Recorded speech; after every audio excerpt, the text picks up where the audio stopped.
All right. Good morning, everyone. My name is Bethany Hanna, and I'm the Interim Executive Director at the Climate and Wildfire Institute, or as we like to call it, CWI. CWI was launched to accelerate solutions to the era's most pressing climate and wildfire challenges. Our goal is to create faster, smarter solutions, linking together research, policy, and practice to counter catastrophic wildfire and other impacts of climate change.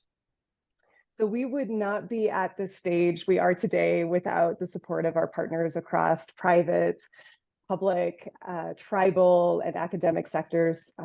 So thank you for continuing to support CWI. Bringing people together to share information, facilitate conversations, and to exchange knowledge and ideas is a core part of who we are as an organization. So we're really thrilled that everyone could join us today for the first of many CWI webinars. So I want to pause here today, just for a minute here, and get a sense of who is tuning in. So if you wouldn't mind taking a minute to submit answers to the poll that should be popping up on the screen momentarily, I'd appreciate it.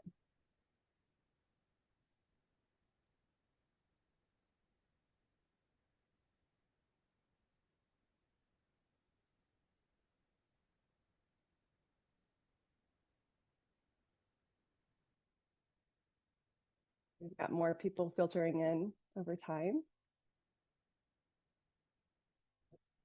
So it looks like we have a good turnout. Thank you for just telling us a little bit about yourself in the poll. We really do appreciate you tuning in today. So with that, I'm excited to share more about today's webinar. Our panel discussion is centered around basically how we can harness big data to help us achieve wildfire resilience across our landscapes and communities, to optimize wild and fire management and response, while responsibly sharing and maintaining equitable access to information. So we are joined by two leading experts in this space, Dr. Cathy Olkin and Dr. Mike Koontz. Dr. Cathy Olkin is Vice President of Infrared Missions and Data at Muon Space, where she leads the effort to develop a constellation of satellites to detect and monitor fires across the globe. With extensive experience in aerospace engineering and planetary science, Dr. Olkin has previously served as Deputy Principal Investigator of NASA's Lucy mission to the Trojan asteroids and Deputy Project Scientist for NASA's New Horizons mission to Pluto and beyond.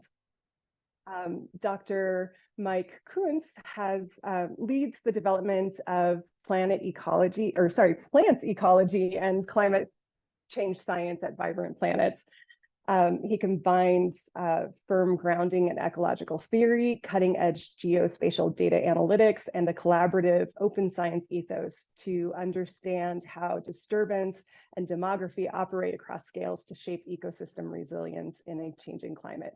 So we're really privileged to have him join our first webinar. Thank you. We're also joined by my CWI colleagues, Helen Lahota, Sarah Caldwell, and Sabrina Goodman, who will be supporting the webinar on the back end. So just wanted to go through a few housekeeping items. Helen will continue to share relevant links and resources in the chat throughout the discussion. So please be on the lookout for those to come through. And we would also encourage you to submit questions through the Q&A function at the bottom right-hand corner of your screen. So we will answer as many questions as we can in the last 10 to 15 minutes of the webinar. And if we don't get to your questions today, we'd encourage you to submit them to info@climateandwildfire.org, and we will do our best to get a response to you in email. So with that, let's go ahead and dive in. So starting with Dr. Olkin, thank you for joining us. Earlier this summer, Muon Space and Earth-Fire Alliance unveiled the FireSat constellation. The first phase of the constellation is launching in 2026. It will consist of 3 Muon Halo satellites equipped with state-of-the-art 6-band multispectral infrared instruments designed to capture comprehensive fire characterization data across every stage of the fire's life cycle. Can you share a little bit about how this project came to be and how essentially it's going to transform it has potential to transform the industry? Yes, I'd love to. And thank you so much for having me. It's very exciting to be at this stage and talking about FireSat. So much looking forward to launching the first 3 satellites in 2026. This has been an effort that's been going on for a number of years. It's philanthropically funded, and we're so excited to be working, in partnership between Muon Space and Earthfire Alliance. This mission was really motivated by the wildfire crisis, the increasing number of large mega fires that are just affecting people globally, and we need a global solution to help provide new data for new responses to this action. And so the system was developed over years with numerous interactions, more than 200 interviews with different first responders, fire scientists, and climate scientists. We've been talking to people who use this data to make decisions in the field, and what do they need? How can we provide more actionable information in a timely way? And what would that look like to them? So we've been to conferences and giving presentations about the system, and that informed the design from the beginning. And what we have for a system is about the full constellation will be about 50 low Earth orbit satellites with the multispectral instrument that you mentioned on it. Here we're leveraging a lot of the experience that NASA has. NASA has great resources on orbit that look at wildfire and many other things. With FireSat, we're focusing on wildfire. And by focusing on wildfire, we can make a smaller instrument, a smaller spacecraft, and have more of them. And what this gives us is the ability to have better spatial resolution. So the footprint of the pixel on the ground is smaller than what you have today. The pixel size is 50 meters on a side, and for comparison, the NASA systems, they have about 375 meters on a side for their pixels.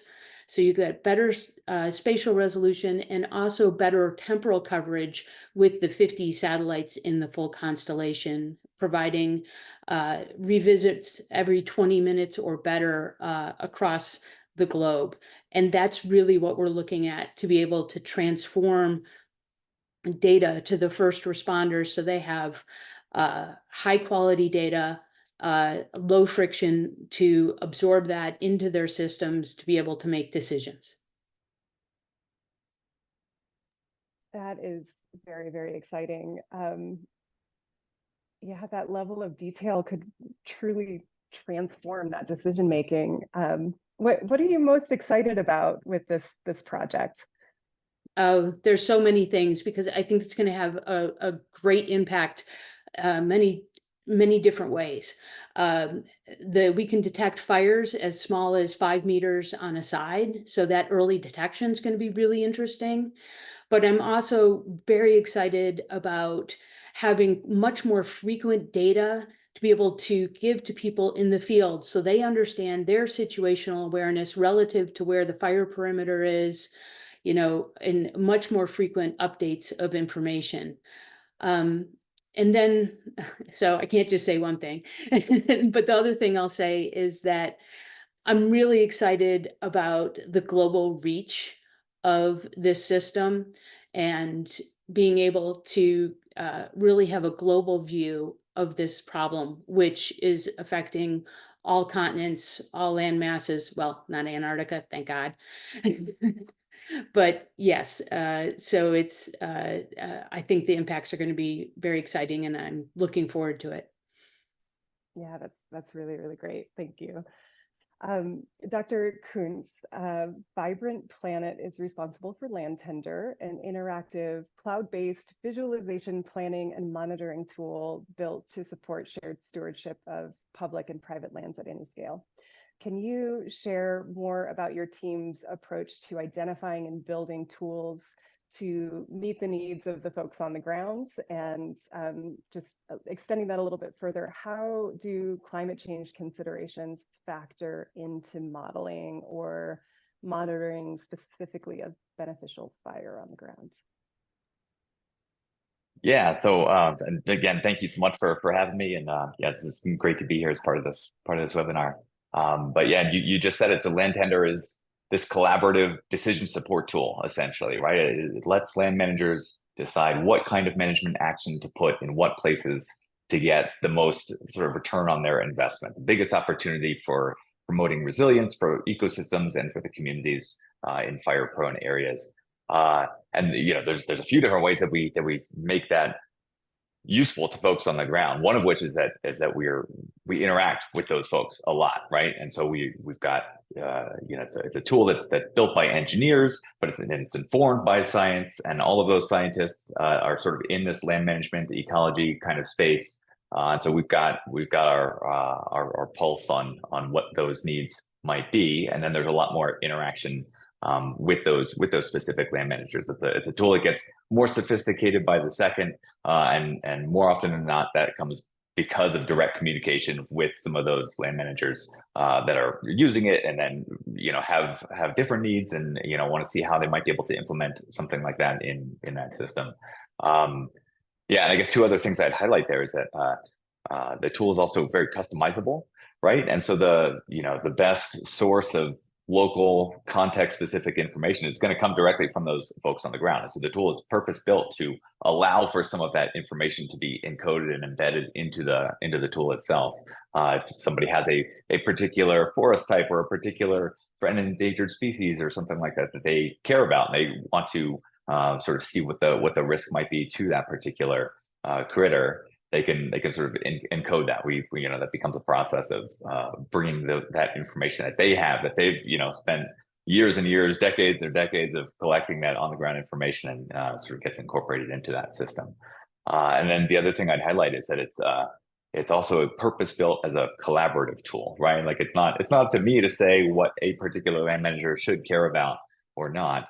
The tool is built and designed to allow different users, even within the same kind of collaborative working group, perhaps managing adjacent parcels of land, to say, well, I care more. One land manager cares more about wildlands health, and another might care the most about safety and assets. Another might care a lot about water resources.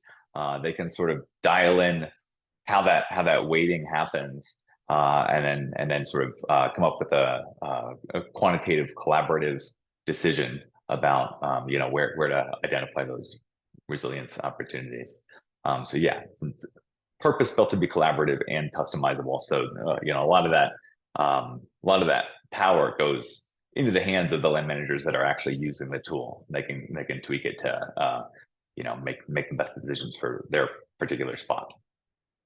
And then you mentioned climate change considerations for wildland fire and beneficial fire and that sort of thing. Yeah, so beneficial fire is one of the key management activities that we sort of include in this tool and consider as a way to increase ecosystem resilience and to reduce fire risk.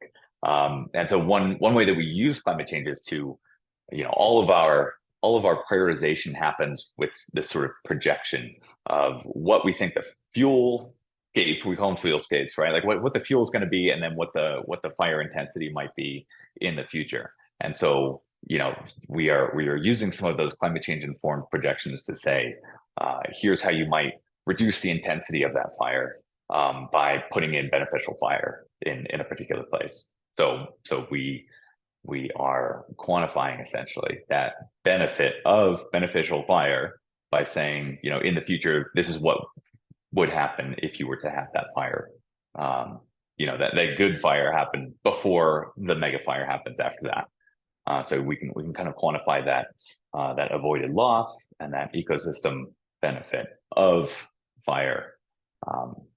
yeah, sort of with that climate change projection in mind. Awesome, wonderful. Thank you so much. I think the collaborative sort of adaptable design is really important. And both of you mentioned how critical it is to make sure that the tools that are being created are useful in impacting the folks on the ground.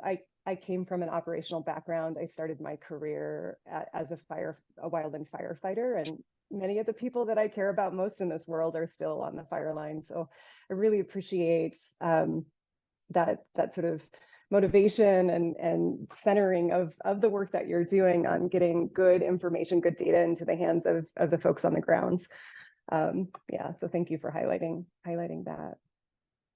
Sure, and I think it totally makes sense, because we could build a great system, but if it's not serving the needs of the community, then it's not useful. So that's why all that work was essential to designing the right system.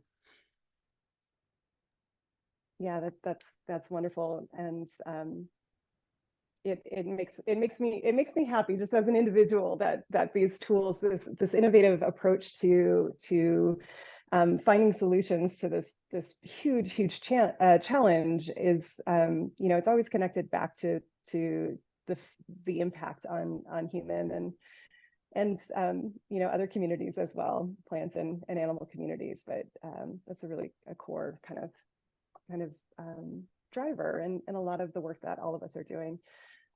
Dr. Koontz, you have your hand up. I was just going to say briefly, I like the way, Dr. Olkin, that you put it, that those data are low friction, right? And I think that's such a great way of framing that, is that, even if the tool gets you to what you want in the end, like the pathway to getting there, making something that is usable and low friction is so important. Yes, absolutely. Yeah, thank you. Dr. Olkin, this is a little bit of a different type of question. We're hearing a lot of chatter around traffic being a bigger concern in space. And with over 1,000 satellites currently in orbit, SpaceX has a constellation that is 6,200 satellites, currently orbiting Earth as we speak. It's clear that this can pose a variety of challenges, overcrowded orbits, signal interference, space debris. How is the Muon team preparing to address some of these challenges with the FireSat constellation? Yeah, and as launch costs have decreased and new technologies have reduced the sensor costs, that's what has caused this, explosion of low Earth orbit satellites and satellites in many different orbits. And so we designed our system with these challenges in mind. And there's a lot of best practices that aerospace companies follow to participate in the ecosystem, and some of them are required by regulations, of course. So we designed our system with these in mind, and examples include things like working with the FCC to have the right, radio frequencies and have a license to be able to communicate on the right bands.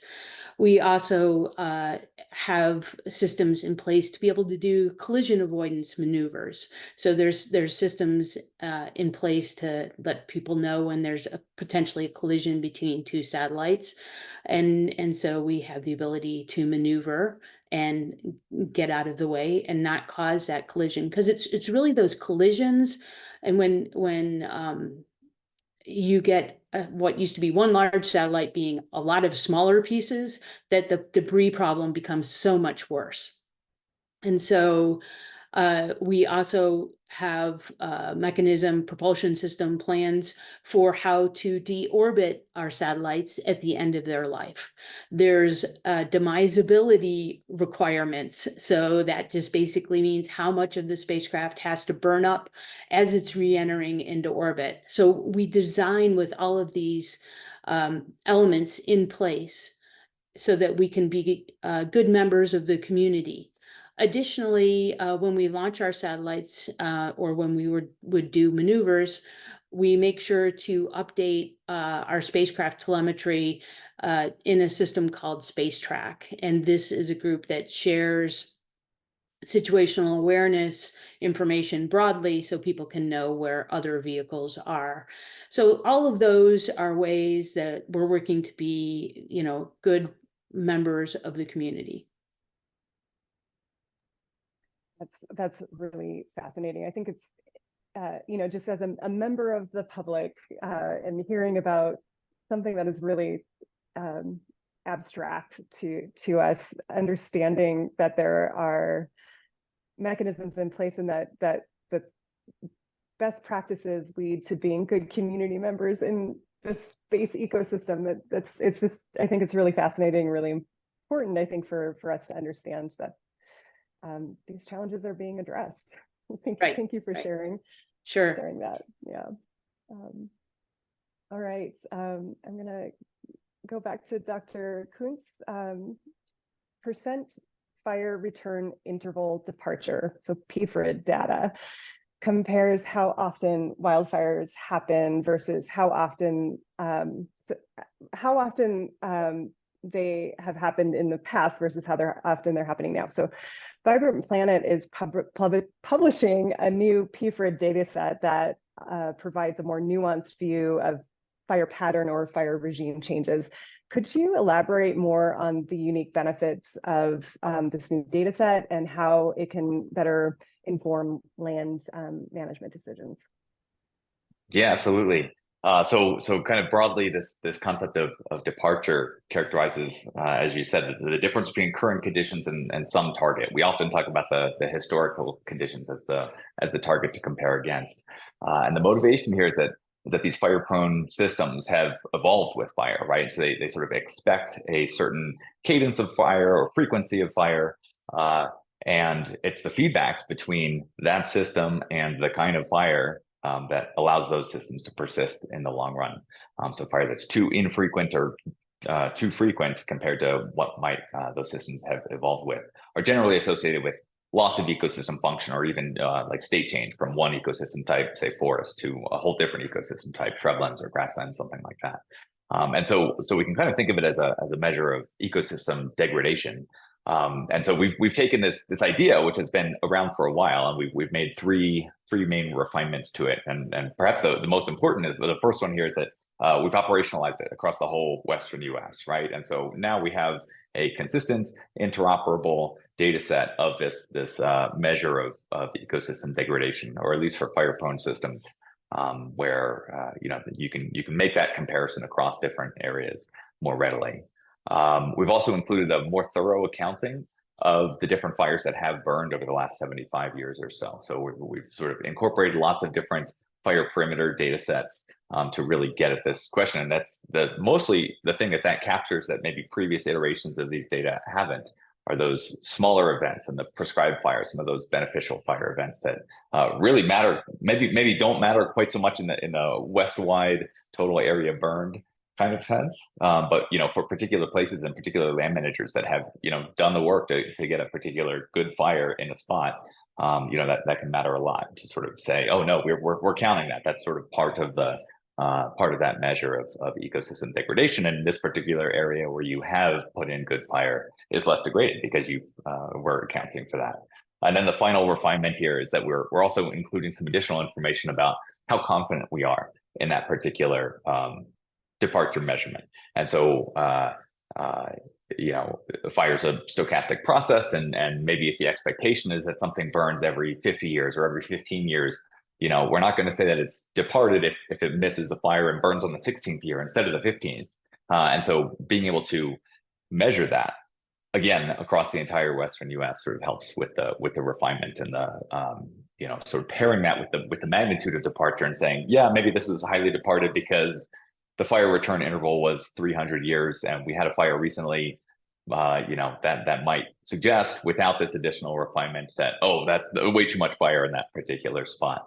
But by pairing that with this sort of confidence interval, essentially, we're saying that, okay, well, yes, there has been a fire, but maybe that's okay, and we don't necessarily need to worry about it. For our system, for Land Tender, this departure measure is basically it's the primary mechanism for highlighting opportunities for restoration, for highlighting places where we can go and putting in treatments, or whether that's good fire or mechanical thinning or something like that, can restore the system from its more degraded state. And so I would say that the refinements that we have put in place, one of the biggest benefits is that standardized, interoperable, broad extent information across the whole Western US, but still at a very fine resolution. So we're looking at, say, 30 meter pixels, but across the whole Western US, we can make that comparison and figure out that prioritization a little bit better by making that a fair comparison across that broader area. I'm curious about the fire history data. You said about 75 years back. Is there a reason 75 years versus 85, 100?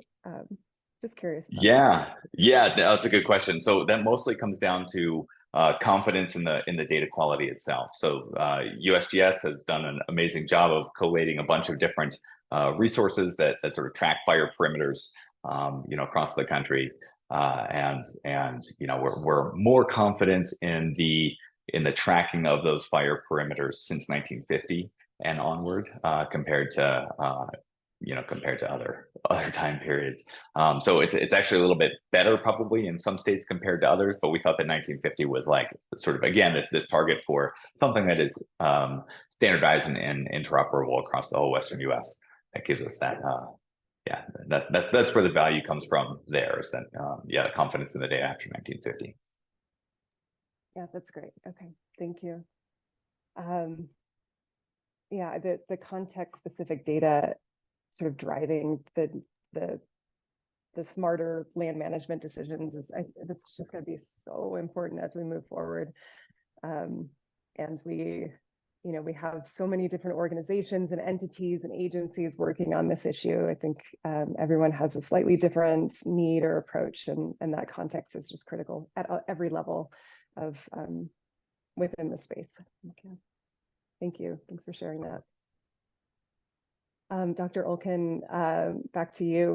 With technologies such as satellites that have global applications, are there any regulatory challenges that come? I'm assuming there's regulatory challenges that come from this approach when it comes to collecting data on the global scale. How do you manage who has access to this data, and what information can be applied and shared more broadly? And are there or should there be any considerations for regional or even more local decision making around that?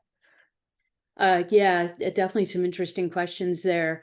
The purpose of this philanthropically funded effort is to provide high fidelity data to transform how we live with fire. Fire is going to be on the landscape. There's good fire. We need to make sure that we have that data. And able to do that, we need to be able to provide access on a global scale to the people who need this data: first responders, fire scientists, and climate scientists. And, as we talked about, fire being stochastic and dynamic, timely access to this data is really critical.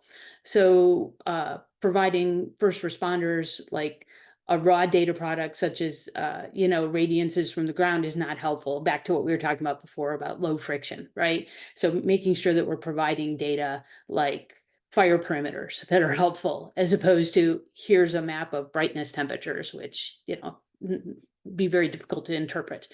So we've identified these key initial data products like fire perimeters, fire detection, and fire radiative power.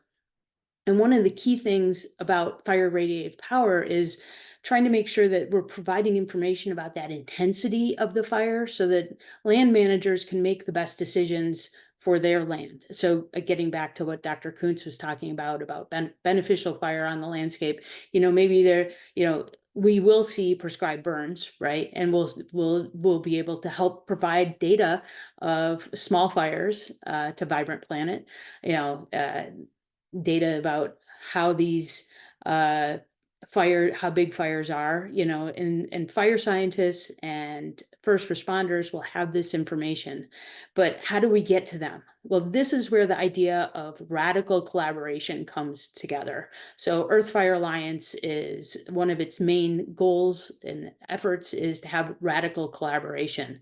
It's a global problem, so we need to be partnering with other groups across the globe so that we can understand how to get data into the hands of those first responders. It's easier in some countries or some locations. We understand CAL FIRE, we understand, different agencies in different countries, but every country is set up a little different. And that's where that radical collaboration is going to be essential. And so we're looking forward to making these partnerships. We're going to have an initial early adopter program to make sure that we are able to understand how to flow that data into different areas, because it's going to be a challenge. But we're up for it. We know that it exists, and we're going to tackle it head on. I love that. I do a lot of work internationally in training specifically, and I helped with the first international women's prescribed fire training exchange in South Africa 2 years ago now, and we had people from 11 different countries attending that training, and including this amazing woman named Flo, who was from Kenya. And we were talking one day about using radios on the fire line to communicate. And in the US, we have, we're able to transmit across terrain. In South Africa, they have basically line of sight radios. So you have to kind of, if you are extending your resources a long distance, you have to be able to see and sort of repeat transmissions. And when we asked Flo what they have in Kenya, she said, we don't have radios. And we thought, oh, okay, we need to kind of shift the way we're talking about communicating on the fire line. The idea of being able to bring in the type of data that you're talking about to people in Kenya who don't have radios but may be able to access this information on their cell phones, it could be so life-changing for these first responders, and it's really, really exciting. And the idea of that radical collaboration to be able to find solutions by joining our brilliant minds together in different perspectives it's powerful. It's very exciting. Yeah, it is, and how do we get to those, to get to different people is going to be so interesting. I know in the past when I've been in Africa, in Senegal doing some astronomy work, a lot of people had cell phones there. So they might have different technology than we would use perhaps for communicating. And we need to be able to be adaptable to how does each different group need to be communicating the information. So yeah, wonderful. Thank you. Dr. Koontz, back to you. So in an era where so much data is instantly available at our fingertips, as we were just talking about, cell phones are everywhere, in what ways is nuanced data more beneficial than a bird's eye view, or sort of identifying more broadly applicable wildfire trends and patterns? Is there still any value in a more broad data set or data sets that don't account for this nuance? Can you talk a little bit about that? Yeah, absolutely. I'm going to piggyback on something that Dr. Olkin said, which is that the data, we are data rich, but often insight poor, right? And so we might have the radiance from the satellites across the whole globe, but really it's those fire perimeters or the fire radiative power or something like that provides a little bit more nuance that makes those data more actionable, right? I think ultimately it comes down to that the the threats to ecosystems and communities from fire and climate change are spatially vast, but they often require these management actions that are really local and targeted. And so having that information at all of those scales, this is a really broad extent, but then this fine-grained, more nuanced information is really key to going from lots of data available to those insights that help us make those management decisions. And so, yeah, I still do think that there's plenty of value, lots of value in that like broader context information from that bird's eye view. You know, we certainly shouldn't in our quest to get both broad extent and fine resolution information. We shouldn't throw out everything that we've learned about kind of broad like framework setting kinds of trends in wildfire or that sort of thing. I think there's still a lot of value there. For instance, one way that we use it is that we use some of those broad level trends in like west-wide burned area to help us calibrate our broad sense notion of burn probability and changing burn probability. And so that broader framework then kind of trickles down and gets refined for the more specific, more nuanced information about burn probability and fire intensity and our fire modeling on finer scales. But you know, but it gives us something to kind of anchor our that framing around, right? So it helps frame some of that information that we then deliver at finer scales. And it's a way to sort of combine lots of different complicated effects of climate change and of changing fire suppression tactics and of changing ignition pressure and all of that into, you know, kind of a more simplified, you know, broader view of things that can still get tweaked and made more nuanced and appropriate for that fine resolution decision making, I guess. Thank you. That's a great explanation. I asked this to Dr. Olkin before, but what are you most excited about right now with the work that you're doing? Yeah, that's a good question.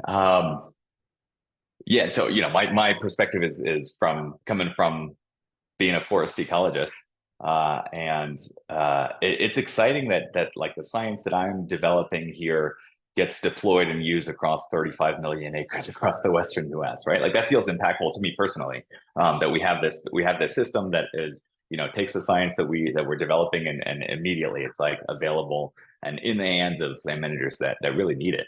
You know, we're at sort of a crisis moment with wildfire, and it's a all hands on deck moment, it feels like. So this feels like an opportunity to take that science and you know, meet the moment, right, with restoration and with treatments and land management decisions that are appropriate in like the scale for that challenge. Thank you. Yeah, that is exciting. So I have a question for both of you, both at Muon Space and Vibrant Planet. You're both focusing on long-term projects to enhance wildfire resilience, response, and planning. What steps or policies can we begin implementing now to ensure these initiatives are effectively supported and integrated into our, you know, existing and evolving systems over the coming years? And I'll let you decide who wants to go first. I guess I'll go first because I can see I'm off mute first. As we were talking about, there's a lot of work to be done to make sure that this data is usable and flowing into all the different communities. And so our first 3 satellites, as we said earlier, that will be serving operational data to first responders will be launching in 2026. But we're also launching a mission we call Protoflight in 2025 that's going to be able to have data. It's not going to flow immediately to first responders because we want to learn, you know, we want to walk before we run. And having that data and then being able to work and build out those pathways to the different communities and make sure that they have that data. That's some of the work that we need to be able to streamline future success. ultimately, we want to really be able to have this data be able to make the best decisions for the land managers, so the land managers can figure out how to best use that information so that we can have a long-term sustainment of the ecosystems that they manage. And so I think there's going to be a lot of learning that's needed as this data starts flowing, and as data is integrated with all the other great information that we have about our ecosystems into what are those land management processes to make sure that we get that beneficial fire on the ground, at the cadence that is expected, by the ecosystem. And I think there's a lot of work to go there that will be enabled by having this high quality data. Thank you, Dr. Koontz. Yeah, I think from that science perspective too, I think that the developing science that is purpose built and intentionally sort of all scales and interoperable, and sort of laying that down as the expectation for for some of the fire science work going forward is pretty important. And so I think there are lots of different ways of doing that. I think one of which is radical collaboration. I think, as Dr. Olkin said, I like that phrasing too, that working across different groups to sort of figure out what those specific needs are and developing a more standardized approach to accessing data towards adding those that nuance to broadly available data to let us get to insight better, and making those data interoperable with each other. I think is going to be pretty important. I guess I would also add radical transparency is something that we like to talk about too, right? And sort of highlighting in an open science sort of a way. Here's the data that actually went into the decision support tool. You can use it for something else. You can build off of it. You can make new things. And then it also sort of helps with seeing some of that how the science is actually used and how it's built. Helps highlight some of the some of the things that it's great at and some of the things that it's limited at, and sort of points to opportunities to make it better. So yeah, I guess all of those things. Thank you. Both one of the reasons why CWI was created was to help link the science and technology and tools to policymakers to make sure that they have good data to make decisions on and policy around. Do you have any thoughts on sort of what policy or regulatory changes? This could be a loaded question, so feel free to pass. But any sort of policy frameworks that we need to put in place to ensure success for these long-term investments that we're making now into these long-term solutions?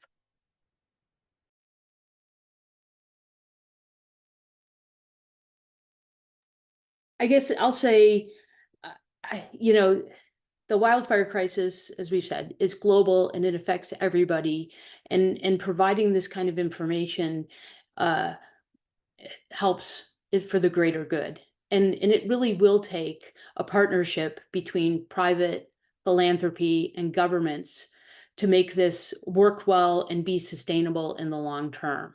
And each of these different types of industries have, in private, philanthropic and government, not really industries, but they all have a role to play. And so I think this is where we need to make sure that we're working together and figuring out how to support each other, because each community brings a different set of timescales or support, et cetera. And it's just critical that we work together.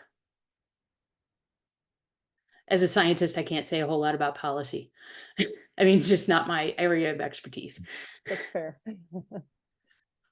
Yeah, I would give that same caveat and yeah, double down on that. That collaboration is really key. I think empowering the local communities to use what they know and what they've sort of the information they've been gathering and learning about for their particular landscapes to make those decisions. But perhaps with this new era of data availability or tooling available,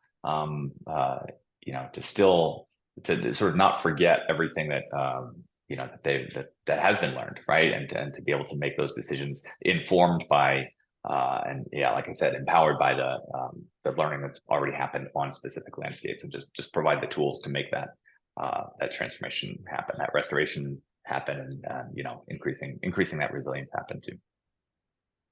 That's great. Thank you both. I think I love the term empowerment, and I think not only empowering local communities that are geographically oriented, but also communities of practice, right? We need to be bold as we step into this challenge, and each community of practice, whether it's research or policy or the folks on the ground, we have to be radical in our approach, and in addition to being radically transparent and radically collaborative. So yeah, thank you. I think we can go into some audience questions if you're game. Looks like we have some over here. All right, so in no particular order, Dr. Olkin, this is from Chris Jones. Do you envision consumers of FireSats, Earth Fire Alliance data, sharing with each other about what they're seeing, or being able to ask questions or discuss? Most definitely, right? There's getting back to radical transparency too.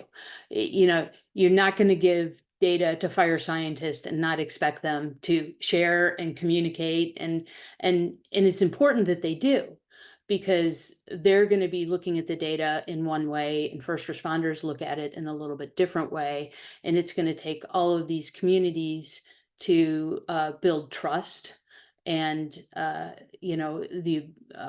basically the background for people to say, yes, this data is what we expect it to be, and therefore we can make these really critically important decisions based on it. And so, yeah, I expect people who are using the data to be able to share and discuss.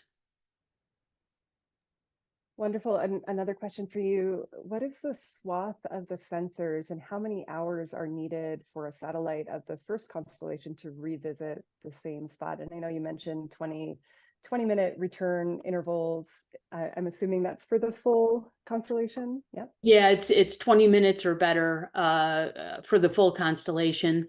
So the swath width of the sensors is 1,500 kilometers. So as the spacecraft is flying what we call a long track in one direction, in the opposite orthogonal direction, it's sweeping across the ground, observing a swath of the ground that's 1,500 kilometers. So it's looking, people like to think in terms of angles sometimes. So if you're looking straight down, you're going plus and minus 50 degrees from nadir, which is straight down. And so that's the swath. And the first 3 satellites that will launch in 2026 are going into what's called a sun synchronous orbit. So it goes nearly polar, and it revisits the same part of the ground every 12 hours, basically. And then there's 3 satellites. And we are talking about different phasing of those satellites, but it'll most likely be that we'll make some changes and adjust. It's nice because you can adjust this and see what's best for people. But so, on average, it'd be every 4 hours, because you got 3 satellites instead of 12 hours. But it could be that you see one piece of the ground at time 0, and then another at time plus 30 minutes plus time plus 1 hour, and then you have to wait all the way around. And we're going to be playing with what those phasings are, right? So that we can understand how to get the best information in that early system when we don't have the full 50 satellites deployed. Thank you. Dr. Koontz, this is from Anne Capusta. What are the data sources for vibrant Planet's land tender platform, and do you see a use case for incorporating FireSat type data into the land tender tool in the future for collaborative land management? Yeah, so lots of different data sources go into land tender. I think one of the reasons it's powerful is because it represents this sort of harmonization across lots of different data sources. So a lot of it comes from like publicly funded, United States Forest Service research or USGS research. A lot of it comes from satellites. We use Landsat imagery and NAPE imagery for a lot of different purposes too. There would definitely be a need for and a use for fine grained, broad extent fire information. I mean, mostly right now, land tender is a kind of focuses on this planning phase, right? Sort of getting out ahead of a fire, before they happen, and sort of setting up the landscape for receiving that fire and having it not be damaging. But having that sort of history of where especially those small fires have burned and how that might have changed the understory, which is notoriously hard to measure from satellites, but so having some of that information could go a long way to informing the departure measures that I was talking about, informing some of the expectations for those fuelscapes that we build for what is the fuel looking like on the ground, and how might we project that out into the future. So yeah, I think lots of opportunities for incorporating those kinds of data into our platform. Excellent, thank you. Dr. Olkin, this is from Gord Chipman. How is this network different from the global wildfire information system that the EU has?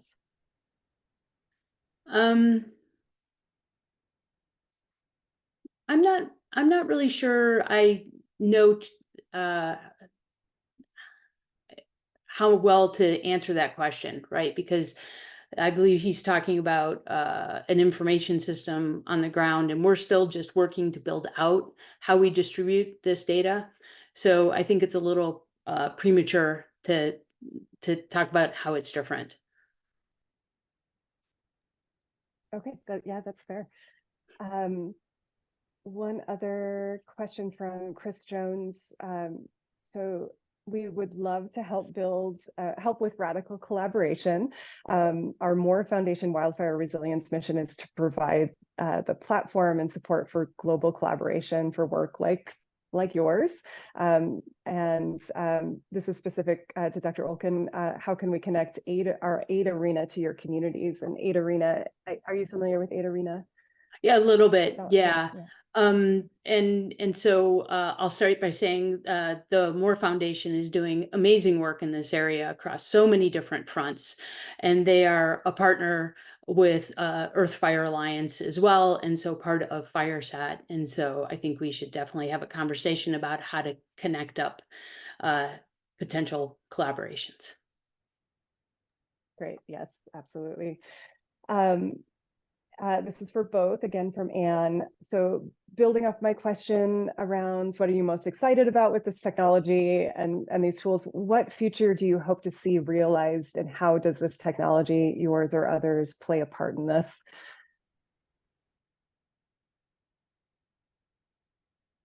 I'll start. I guess the future that I'd love to see is a future where we don't have these huge mega fires that are just blazing across large swaths of the area, right? Like the Canadian wildfires last year, the large mega fires in Australia in 2019, 2020. I'd like to envision a future where we've transformed how we live with fire on the land, such that we don't have these mega fires, and instead we have a natural environment with really healthy ecosystems and great biodiversity enabled by beneficial natural fire, but not these mega fires that are just devastating.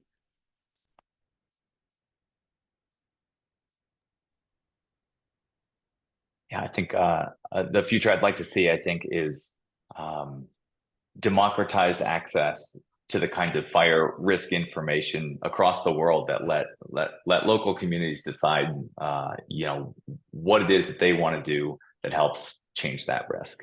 And so, yeah, sort of back to that comment about empowering those local communities with tooling and with information.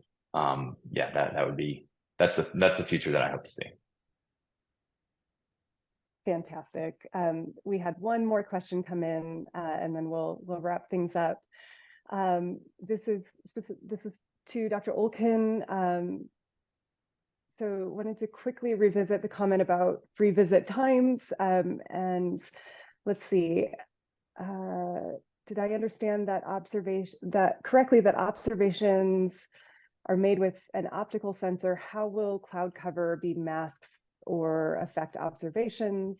And when making the observations, is there sufficient overlap to see the obscured elements on the ground?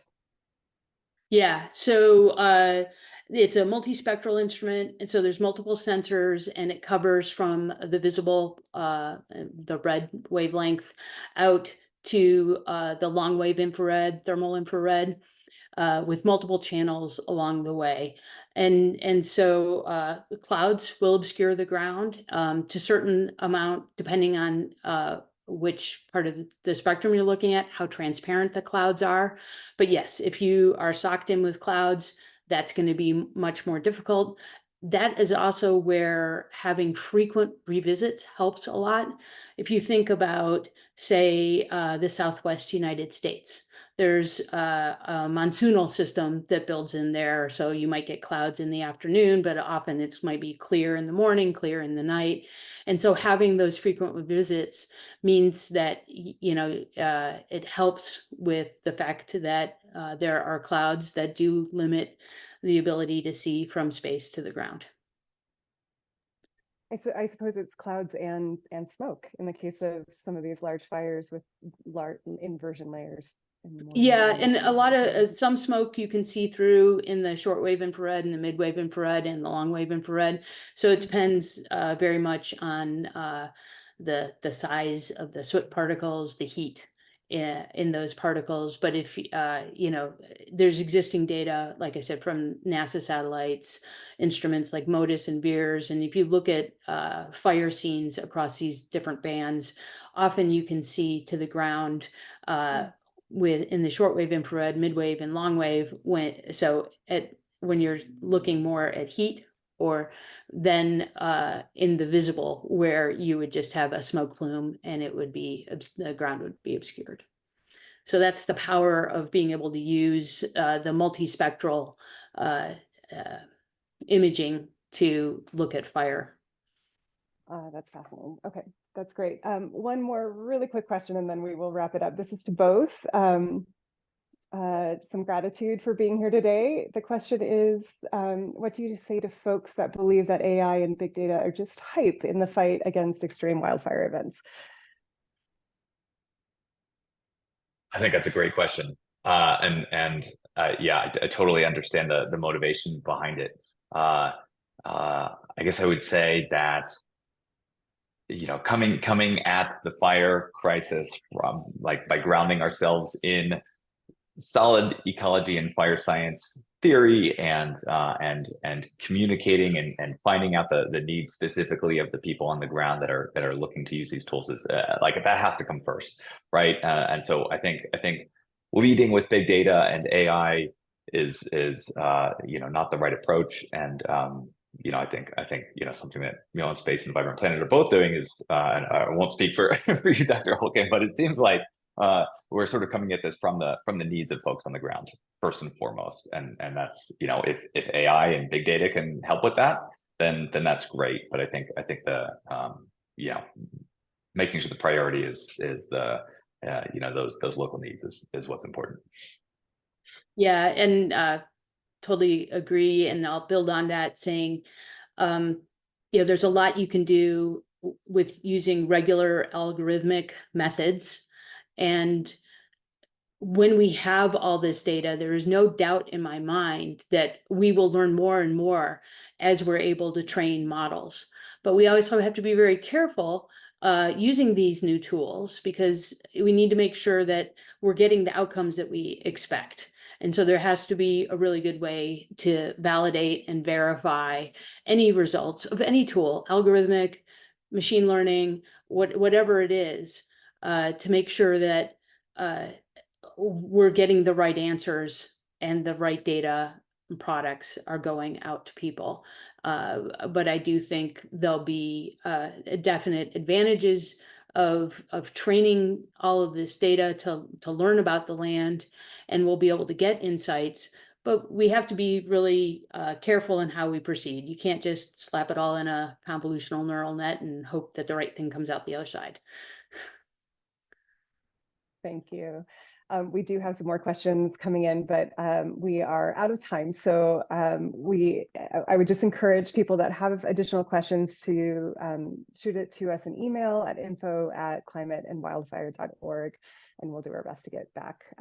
So Dr. Olkin and Dr. Koontz, thank you so much for sharing your valuable insights today.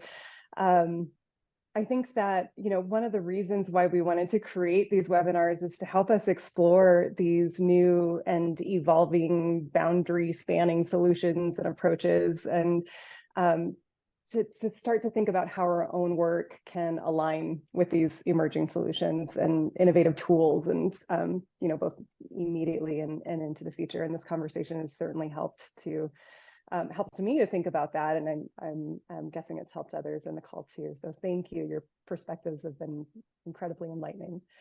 We appreciate it. Thank you so much for having me. It's been a real pleasure to have this conversation. Yeah, likewise. Thank you all so much. And I do want to say thank you to the audience for tuning into our very first CWI webinar. Links to the full recording and any additional resources that we've shared will be shared via email, and then we'll also post them to our website. And I'd encourage you to stay tuned to our website and social media for future webinars.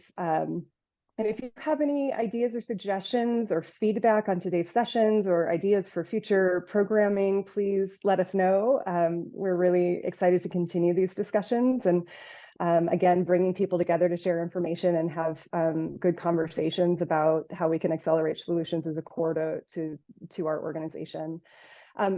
Also, would love if you could take a moment before you sign off, although we're losing people quickly, if you could just fill out the 1-minute survey at the end, that will help us kind of shape future webinars. And again, deeply appreciate your attendance and your support of our growing organization, and we'll look forward to seeing you next time. Thank you. Have a fantastic day.